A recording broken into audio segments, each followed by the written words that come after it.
तो हमारा next chapter है रिप्रोडक्शन।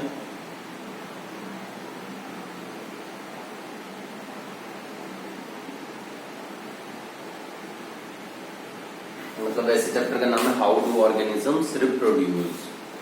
सो रिप्रोड्यूस का मतलब क्या होता है? एक ऑर्गेनिज्म से दूसरे ऑर्गेनिज्म के बनने के प्रोसेस को रिप्रोडक्शन बोलते हैं हम। And why is it necessary? It is necessary to maintain the population. किसी भी ऑर्गेनिज्म की, लिविंग ऑर्गेनिजम्स की पॉपुलेशन को मेंटेन करने का एक एक प्रोसेस है reproduction. It is one of the life processes, है ना। जैसे वो डाइजेशन है, रेस्पिरेशन, एक्सक्रीशन है, ऐसी पॉपुलेशन को मेंटेन करने के लिए रिप्रोडक्शन जरूरी है। क्योंकि डेथ भी होती है एक टाइम पर आने के बाद, हर एक ऑर्गेनिज्म की, अमीबा हो, यूनिसेल्युलर हो, मल्टीसेल्युलर हो, प्लांट्स हो, कुछ भी हो, तो नए ऑर्गेनिजम्स का बनना भी जरूरी है ताकि पॉपुलेशन मेंटेन रहे। ठीक है ना। That is why reproduction is important. इसलिए रिप्रोडक्शन जरूरी है ताकि पॉपुलेशन मेंटेन्ड रहे। ठीक है। अब होता कैसे रिप्रोडक्शन? रिप्रोडक्शन को बहुत ही बेसिक तौर पर देखा जाए तो it is cell division.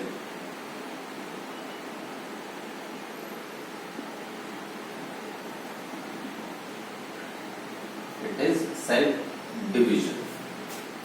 Okay, what is cell division? When a cell divides, it is called cell division. Cell divide करके, एक सेल डिवाइड करके दो सेल अगर बना दे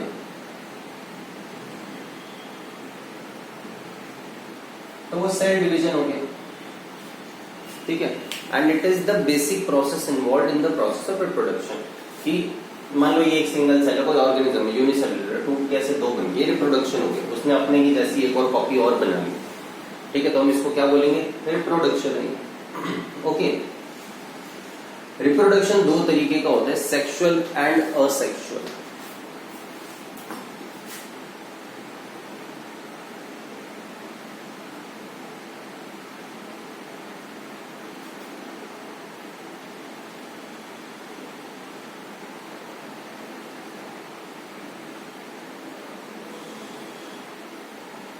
सेक्सुअल रिप्रोडक्शन वो होता है, मेन डिफरेंस क्या होगा देखेंगे सेक्सुअल और सेक्सुअल के अंदर। सेक्सुअल रिप्रोडक्शन वो होता है जिसके अंदर टू पेरेंट्स इन्वॉल्व होते हैं। और सेक्सुअल रिप्रोडक्शन में सिंगल पेरेंट इन्वॉल्व होता है।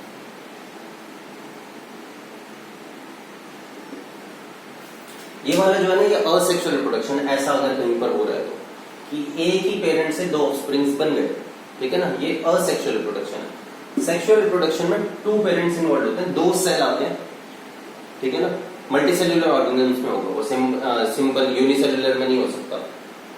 दो सेल आएंगे, एक पेरेंट से एक सेल आएगा, दूसरे पेरेंट से दूसरा सेल आएगा, और वो दोनों कंबाइन करके एक सिंगल सेल बना देंगे। ठीक है। ये हमारा सेक्सुअल रिप्रोडक्शन, ये हमारा असेक्सुअल रिप्रोडक्शन है। दोनों ऐसे अंतर नहीं है कि उसमें टूट रहा है उसमें जोड़ रहा है, ऐसा नहीं है। बस यहाँ पर होने क्या वाला है कि यहाँ पर एक सेल टूट करके दो या दो से ज्यादा सेल बना दे रहा है असेक्सुअल रिप्रोडक्शन के अंदर। यहाँ पर एक पेरेंट अपना एक सेल देगा सेक्सुअल रिप्रोडक्शन में, दूसरे पेरेंट से दूसरा सेल आएगा और दोनों जुड़ करके एक सिंगल सेल बना देंगे।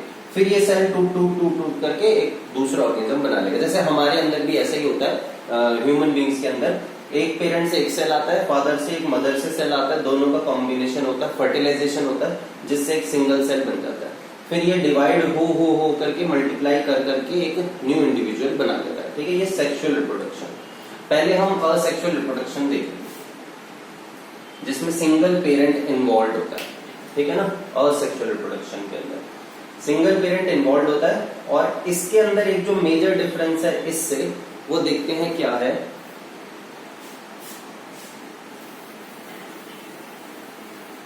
सेल डिवीजन के टाइप में अंतर आता है। कैसे?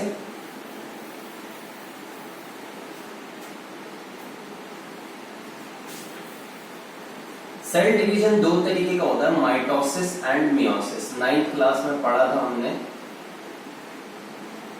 और अभी किसी को ध्यान होगा भी नहीं माइटोसिस और मियोसिस होता क्या है। माइटोसिस का मतलब क्या होता है? जब एक सेल सिंपली डिवाइड करता है और दो सेल बना देता है। मतलब माइटोसिस में होगा क्या, ये हमारा सेल है, और हमें पता है सेल के अंदर क्रोमोसोम हमेशा पेयर में होते हैं। क्रोमोसोम कैसे होते हैं सेल न्यूक्लियस के अंदर? पेयर में होते हैं।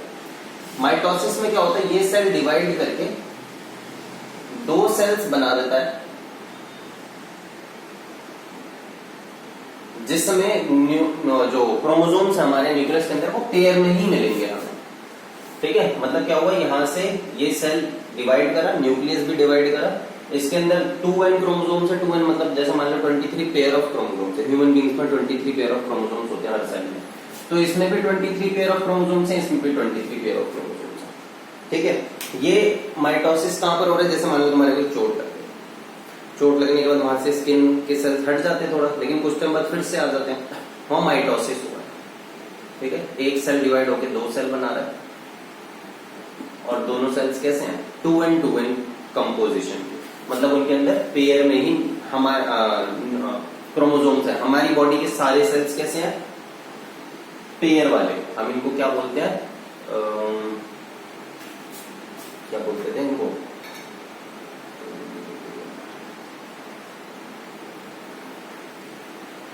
स्किप हो गया माइंड से, चलो याद आएगा बताऊंगा कि हमारे जो सारे सेल्स होते हैं वो सारे सेल्स कैसे होते हैं? उनके अंदर पेयर ऑफ क्रोमोसोम्स ही होता है हमारे सारे सेल्स के अंदर। ठीक है ना, तो हमारा एक सेल खराब हो गया और या चोट लग गई थोड़े सेल, और फिर उसकी जगह दूसरे सेल्स आएंगे, वो इस प्रोसेस से बनेंगे। क्योंकि जो नए सेल बनने हैं उसमें भी तो पेयर में क्रोमोसोम्स होने चाहिए ना, ऐसे तो नहीं है ना मेरे अभी जो यहाँ पर सेल्स हैं उसके क्रोमोसोम्स कैसे हैं? पेयर में। चोट लगने के बाद जो दूसरे बने वो अलग हो, वो भी तो वैसे होंगे जैसे पहले होने चाहिए।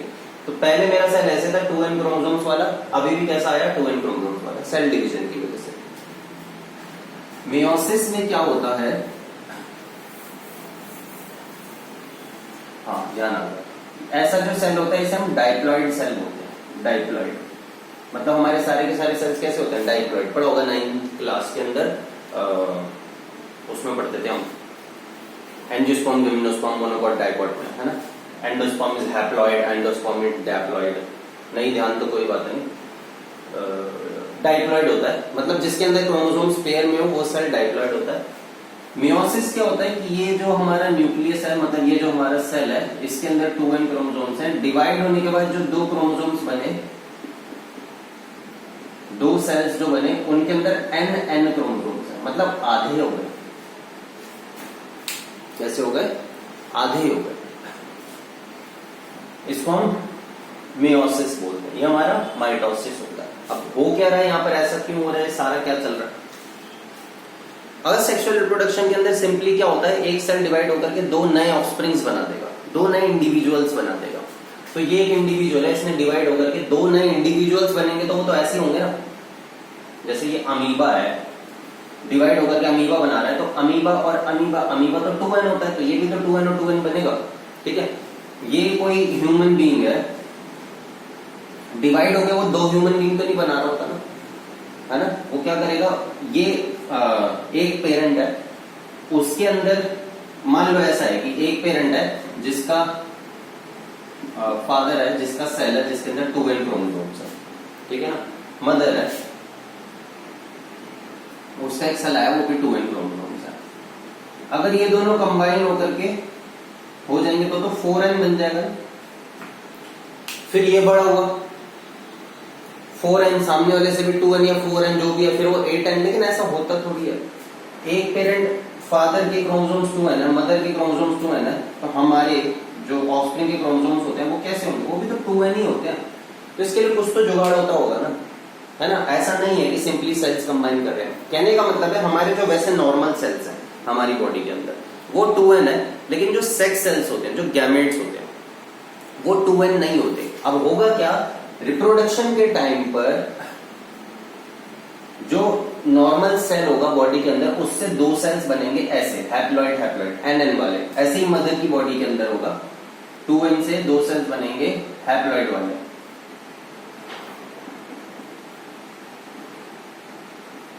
ठीक है, और उसके बाद क्या होगा, ये इसके साथ कंबाइन कर सकता है, और जब कंबाइन कर सकता है तो क्या बन जाएगा, 2n। तो फादर में 2n, मदर में 2n और ऑफस्प्रिंग में भी 2n। ये इसमें 2n रखने के लिए ये करना पड़ा, मियोसिस करना पड़ा, ताकि क्रोमोसोम्स पहले हाफ हो, फिर जब दोनों पेरेंट्स के दोनों सेल्स जुड़े तो क्रोमोसोम्स मेंटेन्ड हो जाए, 2n ही रहे। ठीक है ना। मतलब जो मियोसिस है, जो सेक्सुअल रिप्रोडक्शन के अंदर हो रहा है, ये कॉम्प्लेक्स है। कॉम्प्लेक्स है ना थोड़ा सा, ये क्या हाफ हो रहा है, ये हो रहा है, वो हो रहा है। असेक्सुअल रिप्रोडक्शन में तो सिंपल था, एक सेल था टूटा, 2 सेल्स बन गए, उसके अंदर 2n थे, उसके अंदर भी 2n है, उसके अंदर भी 2n है। यहाँ पर ऐसा नहीं हुआ। ठीक है ना, क्योंकि यहाँ पर 2n जोड़ करके तो नहीं हो सकता था, इसलिए पहले क्रोमोसोम्स हाफ करने जरूरी थी। ये जो होते हैं ये सेक्स सेल्स होते हैं, गैमेट्स होते हैं, सेक्स सेल्स दोनों में बांट के ऐसे लिख दिया हमने, और फिर वो जोड़ करके नया ऑफस्प्रिंग बना दो। ठीक है। किसी भी इंडिविजुअल के अंदर क्रोमोसोम्स हमेशा पेयर में ही होंगे। तो ये सेक्स सेल्स हैं, गैमेट्स हैं, ये स्पर्म है, ये एग है, ऐसे है। ठीक है। और ये तो अमीबा के अंदर हो रही है। अब ये वाला जो माइटोसिस से जो सेल डिवीजन हो रहा है, ये यूनिसेल्युलर ऑर्गेनिजम्स के अंदर आसानी से होता है। क्यों आसानी से, मतलब यूनिसेल्युलर ऑर्गेनिजम्स ही ऐसे कर देते हैं। मल्टीसेल्युलर ऑर्गेनिजम्स के अंदर ये वाला प्रोसेस होगा सेक्सुअल रिप्रोडक्शन में, वहां पहले मियोसिस होगा। ठीक है। ओके।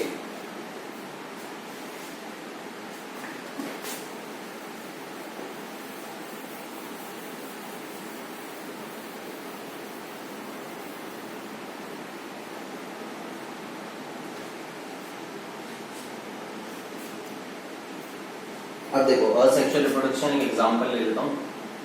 एग्जांपल क्या जो अभी लिया था वही है। अमीबा का सेल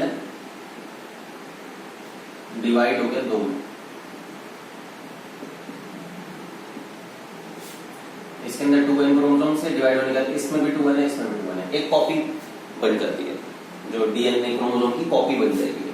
2n है ना, 2n के 2 थ्रेड है, दोनों थ्रेड अलग अलग हो गए, इस थ्रेड की कॉपी इधर आ गई, इस थ्रेड की कॉपी इधर आ गई। ये पूरा रिप्रोडक्शन हो गया, खत्म, नए ऑफस्प्रिंग बन गए, काम खत्म। सेक्सुअल में देखो क्या होगा, एक पेरेंट है,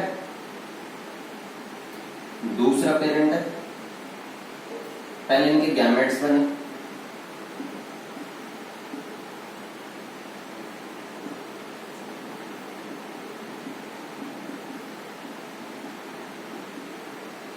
और फिर वो गैमेट्स कंबाइन कर रहे हैं, जैसे ये इससे कंबाइन कर रहे हैं, मान लो ये इससे किसी से भी कर सकता है। क्या बन गया कंबाइन करने के बाद, 2n। अब ये 2n जो हो गया, अब ऐसा नहीं है, खत्म नहीं हो गया अभी रिप्रोडक्शन। क्यों, यहाँ पे खत्म हो गया था, सिंगल सेल था, सिंगल सेल बन गए, हो गया खत्म। यहाँ पे सिंगल सेल नहीं थे, मल्टी सेल्यूलर है, ये तो उसके सेक्स सेल्स बन रहे हैं, 2n बन गया। अब ये 2n डिवाइड होकर के, मतलब ये सेल डिवाइड होकर के 2 बनाएगा, 2 से 4 बनाएगा, 4 से 8 बनाएगा। हम बन रहे हैं, हम शुरू में कैसे होते हैं, सिंगल सेल होते हैं, फिर हम डिवाइड कर कर करके और ज्यादा बनते जाते हैं। तो अब जो हो रहा है ना, ये माइटोसिस हो रहा है। अब माइटोसिस हो रहा है कि 2n है, 2n से फिर ये भी 2n, ये भी 2n, सारे 2n, हम धीरे धीरे धीरे धीरे करके सेल्स बन करके हम पूरा इंडिविजुअल बन जाते हैं। ठीक है ना। तो सेक्सुअल रिप्रोडक्शन में क्या हो रहा है, मियोसिस से पहले क्या बनते हैं, गैमेट्स बनते हैं, गैमेट्स कंबाइन करने के बाद न्यू इंडिविजुअल बन जाता है, मतलब न्यू सेल बन जाता है, इसको हम जायगोट बोलते हैं, जायगोट। फिर जायगोट जब फर्दर डिवाइड करता है, वो माइटोसिस से ही करता है, क्योंकि उसके बाद तो क्रोमोसोम आधे आधे करने की जरूरत नहीं है ना। आधे किस लिए करे थे, ताकि मेंटेन रहे, 2n ही रहे। अब जब वो डिवाइड करेगा और डिवाइड कर करके बहुत सारे सेल्स बनाएगा, तो वो माइटोसिस से होता है। तो सेक्सुअल रिप्रोडक्शन में माइटोसिस होता है, मियोसिस। सेक्सुअल रिप्रोडक्शन में दोनों होते हैं, पहले मियोसिस से गैमेट फॉर्मेशन होती है, फर्दर डेवलपमेंट माइटोसिस से होती है। असेक्सुअल रिप्रोडक्शन में माइटोसिस ही होता है। ओके।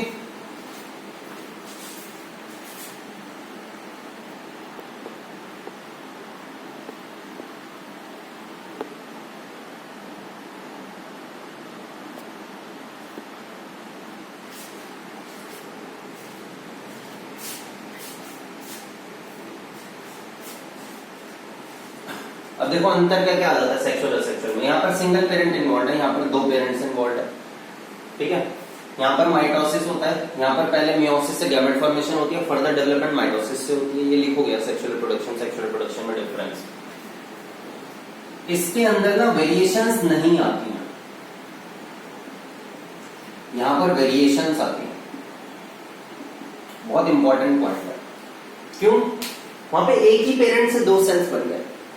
यहां पर आधा क्रोमोसोम एक पेरेंट से आया, आधा क्रोमोसोम दूसरे पेरेंट से आया, ये दोनों कंबाइन करेंगे, और जब दो चीजें कंबाइन करेंगी तो क्या होने वाला है, नई कैरेक्टरिस्टिक्स बनती है, कुछ वेरिएशंस भी आ जाती है ना। इसलिए हम जो होते हैं, हमारे कैरेक्टरिस्टिक्स हमारे पेरेंट्स से मैच करते हैं, लेकिन बिल्कुल उनके जैसे नहीं होते, है ना, क्योंकि आधा क्रोमोसोम एक पेरेंट से आया हुआ है, आधा क्रोमोसोम दूसरा पेरेंट से आया हुआ है। ठीक है, तो सेक्सुअल रिप्रोडक्शन में वेरिएशंस आती हैं, असेक्सुअल रिप्रोडक्शन में वेरिएशंस नहीं आती। वेरिएशंस बहुत इंपॉर्टेंट होती है, क्योंकि वेरिएशन से सर्वाइवल में बेनिफिट मिलता है। ये एवोल्यूशन में आता था, वैसे जो हमारा नेक्स्ट चैप्टर है हेरिडिटी एंड एवोल्यूशन, एवोल्यूशन में आता था कि वेरिएशन का क्या फायदा होता है।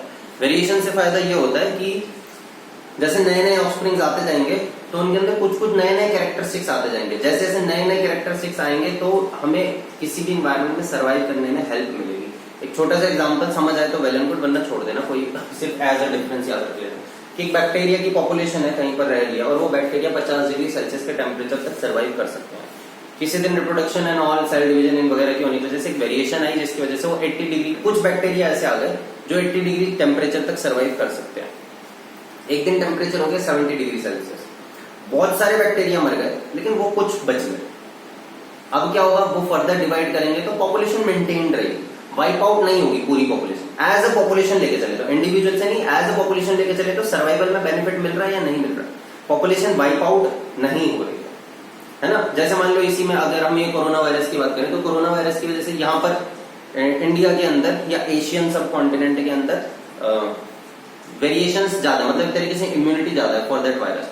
तो फॉर अ पर्टिकुलर रीजन, किसी कारण से अगर कोरोना वायरस बहुत ज्यादा डेडली हो जाता है तो ह्यूमन रेस वाइप आउट नहीं हो, है ना। कहीं और किसी में, यूरोप में, वेस्टर्न कंट्रीज में कुछ सपोज करो अगर कुछ हो जाए ऐसा, तो यहाँ पर इम्यूनिटी ज्यादा है तो वो आगे सर्वाइव, ह्यूमन पॉपुलेशन सर्वाइव करेगी। तो सर्वाइवल एडवांटेज मिलती है वेरिएशन की वजह से, जो कि सेक्सुअल रिप्रोडक्शन में आती है। असेक्सुअल में वेरिएशन बहुत कम होती है, ना के बराबर है। असेक्सुअल रिप्रोडक्शन में जो ऑफस्प्रिंग्स होते हैं वो पेरेंट की डिट्टो कॉपी होते हैं ना, जैसा ही है वैसे ही है।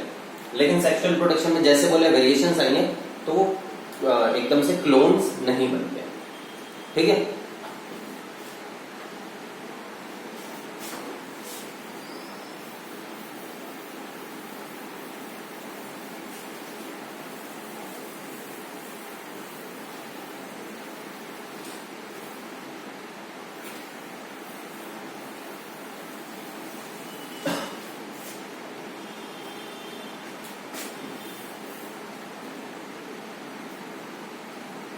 पहले हम असेक्सुअल रिप्रोडक्शन पढ़ेंगे, मोड्स ऑफ असेक्सुअल रिप्रोडक्शन, कि असेक्सुअल रिप्रोडक्शन कौन कौन से तरीकों से होता है।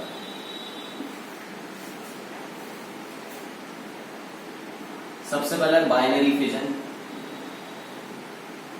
जो अभी अभी देखा था अमीबा के अंदर, कुछ भी नहीं है उसके अंदर, अमीबा टूट गया दो सेल्स, बाइनरी फिजन। फिजन का मतलब होता है टूटना, बाइनरी मतलब दो में, तो दो में टूट गया अमीबा, और कुछ नहीं है इसमें। मतलब बता ही चुका हूं, तो क्या बताऊं। एक होता है मल्टीपल फिजन,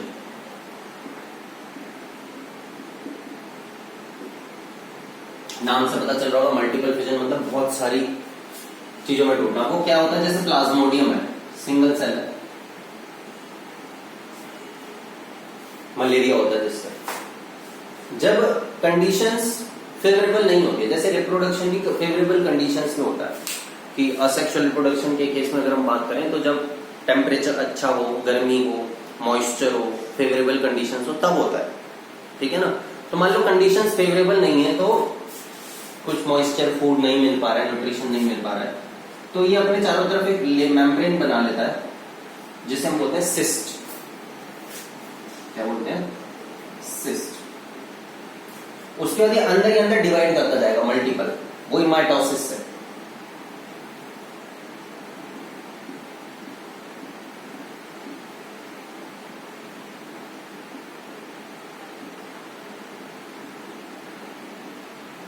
ठीक है, और जब फेवरेबल कंडीशंस आएंगी तो ये सिस्ट डिसॉल्व हो जाएगी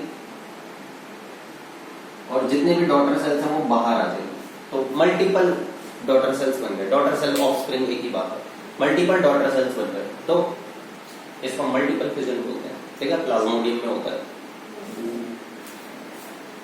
तीसरा बडिंग,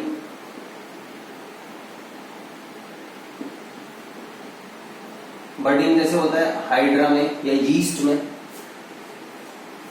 मल्टीसेल्यूलर है ये, सिंपल मल्टीसेल्यूलर, लेकिन फिर भी असेक्सुअल प्रोडक्शन हो रहा है। सेक्सुअल वाला कॉम्प्लेक्स मल्टीसेल्यूलर में होता है। इसके ऊपर एक बड निकल आएगी, छोटा सा पोर्शन निकल आएगा, वो और डिवाइड, उस पर एक और बड निकल सकती है, या फिर ये बढ़ सकता है, नाम ही बड है तो ये बढ़ेगा, है ना, बडिंग, इसको हम बड बोलते हैं। बड है तो ये बढ़ता रहेगा बढ़ता रहेगा। और अल्टीमेटली ऐसा हो सकता है बड पे बड निकल जाए, बड पे बड निकल जाए और एक पूरी कॉलोनी बन जाए, बहुत सारे एक साथ हो जाए। या फिर ऐसा भी हो सकता है ये यहाँ से निकल जाए, कट जाए और अलग हो जाए। तो ये होता है हमारा बडिंग, हाइड्रा के अंदर, यीस्ट के अंदर। एक बड निकलती है, वो ग्रो करती है, ग्रो करके बड पे मल्टीपल बर्ड्स निकल सकती हैं, या फिर वो डिटैच हो सकती है वहां से, कुछ भी हो सकता है, ठीक है। चौथा हमारा आ जाता है, बडिंग हो गया। अगला है रीजनरेशन। रीजनरेशन में क्या होता है, जैसे प्लेनेरिया है, सिंपल मल्टीसेल्यूलर है, 3 पार्ट्स में काट दो, हर एक पार्ट नए पार्ट में इंडिविजुअल ग्रो कर जाएगा।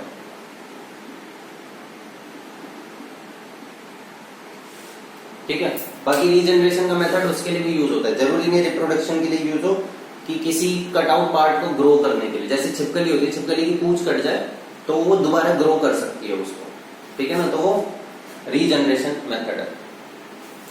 एक आ जाता है फ्रेगमेंटेशन। फ्रेगमेंटेशन में जो इंडिविजुअल होता है वो अपने आप छूट जाता है और न्यू ऑर्गेनिजम्स बना लेता है, 3 अलग अलग बन गए। तो रीजनरेशन और फ्रेगमेंटेशन में अंतर क्या हुआ?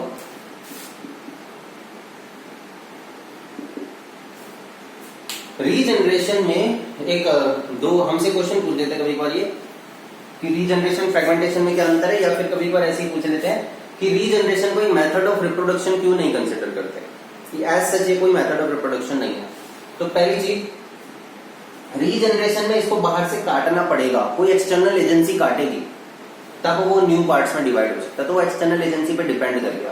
That's why it is not considered a method of reproduction. जबकि फ्रेगमेंटेशन में अपने आप टूटेगा।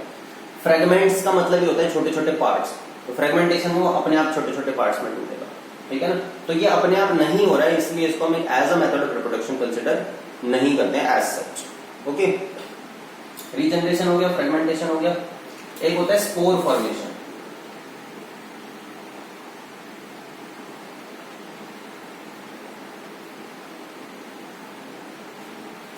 स्पोर फॉर्मेशन के अंदर क्या होता है, स्पोर्स बनते हैं। जैसे कोई ऑर्गेनिज्म है, फंजाई है, फंजाई के अंदर जनरली स्पोर फॉर्मेशन होता है। ये वो है कि ब्रेड कभी रखी रहेगी तो उसके ऊपर वो नहीं आ जाती है फफूंदी, जिसको हम बोलते हैं, फफूंद आ जाती है उसके ऊपर, वो स्पोर फॉर्मेशन से हुआ है। क्या है, यहाँ एटमोस्फेयर के अंदर स्पोर्स हैं बहुत सारे, ठीक है ना, फंगस के, वो ऐसे ही सस्पेंडेड रहते हैं एटमोस्फेयर में, घूमते रहेंगे। अगर कहीं पर उसे फूड और मॉइस्चर मिल जाएगा तो उस पर बैठेंगे और फिर ग्रो करने लगेंगे, वही फंगस आ जाती है उसके ऊपर। वो मेथड ऑफ रिप्रोडक्शन है। तो फंगस के अंदर ऐसे एक ना एक स्ट्रक्चर बनता है, इसको हम बोलते हैं स्पोरेंजियम। इसके अंदर स्पोर्स भरे हुए होते हैं, छोटे छोटे छोटे छोटे स्पोर्स हैं। ये स्पोरेंजियम फटेगा और स्पोर्स एनवायरनमेंट में डिस्पर्स हो जाएंगे। फिर जो भी बताया था कि वो स्पोर्स जहां मॉइस्चर एंड ऑल मिलेगा वहां बैठेंगे और वहां पर फिर ग्रो करने लगेंगे, मॉइस्चर फूड जहां पर भी मिलेगा, तो वो स्पोर फॉर्मेशन, ठीक है। स्पोर जो है ये सीड के प्रीकर्सर बोले जाते हैं। प्रीकर्सर मतलब पूर्वज, एक तरीके से सीड के पूर्वज है। पॉलन ग्रेन्स भी ऐसे ही करते हैं। जब सेक्सुअल रिप्रोडक्शन फ्लावरिंग प्लांट्स में पढ़ेंगे तो पता चल जाएगा। अभी सिर्फ इतना याद रखो, स्पोर फॉर्मेशन में स्पोर्स होते हैं, स्पोरेंजियम ये होता है, ये इसके बाहर की लेयर फटेगी, अंदर से स्पोर्स निकलेंगे, एनवायरनमेंट में सस्पेंडेड हो जाएंगे। और इससे फायदा क्या होता है, स्पोर फॉर्मेशन एक अच्छा मेथड ऑफ रिप्रोडक्शन है। सबसे पहली चीज, स्पोर्स एनवायरनमेंट में फैल जाते हैं तो जो ऑर्गेनिज्म है वो वाइड ज्योग्राफिकल लोकेशन तक जा सकता है, दूर दूर तक फैल जाएगा ऑर्गेनिज्म। अच्छी बात है, पॉपुलेशन बढ़ेगी, है ना। रिप्रोडक्शन एंड पॉपुलेशन बढ़ाना ही अच्छी बात है किसी भी एक स्पीशीज के हिसाब से, क्योंकि उसकी पॉपुलेशन फिर वो सर्वाइव करेगा ज्यादा लंबे टाइम के लिए। तो वो वाइड ज्योग्राफिकल लोकेशन तक फैल सकता है। और दूसरा कि हार्ड टाइम्स में सर्वाइव कर सकता है, कि जब मॉइस्चर एंड ऑल नहीं मिल रहा है तो वो सस्पेंडेड रहेगा उतने टाइम के लिए एटमॉस्फेयर में, मिलेगा, जब मिलेगा तब करना पड़ेगा, तो बेनिफिट है। ठीक है, सो यार सेक्सुअल रिप्रोडक्शन के ये सारे मेथड जो शुरू में जो माइटोसिस मेयोसिस बताया था सब लर्न करके लिखोगे। ओके, बाकी नेक्स्ट वीडियो।